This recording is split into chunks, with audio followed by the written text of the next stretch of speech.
ठाकुरपुकुर बाजार में बड़ा सड़क हादसा। एक पुरुष और दो महिलाएं कार में सवार होकर हसपुकुर से ठाकुरपुकुर पुलिस स्टेशन की ओर जा रहे थे। प्रत्यक्षदर्शियों ने आरोप लगाया कि वाहन का चालक शराब के नशे में वाहन चला रहा था।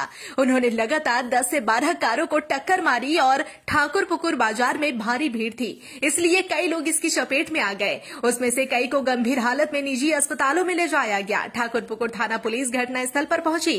वाहन के चालक को गिरफ्तार कर लिया गया है। বনগ্রাম ওদিক থেকে কস্তুরী নার্সিংহোম আছে এইখানে বেশি ইনজুরি হয়েছে যেহেতু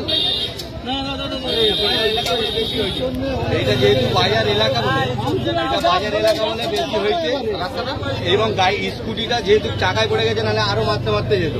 ঠিক আছে, আটকে গেছে বলে লক হয়ে গেছে টাকা নাহলে আরো এবং দুজনের অবস্থা খুব সিরিয়াস, সিরিয়াসের যায়।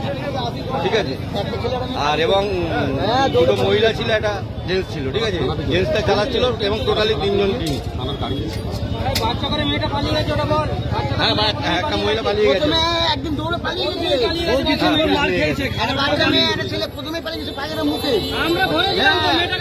দৌড়ে পালিয়ে গেছে। ওদের হাতে ছিল, ওরা মোটামুটি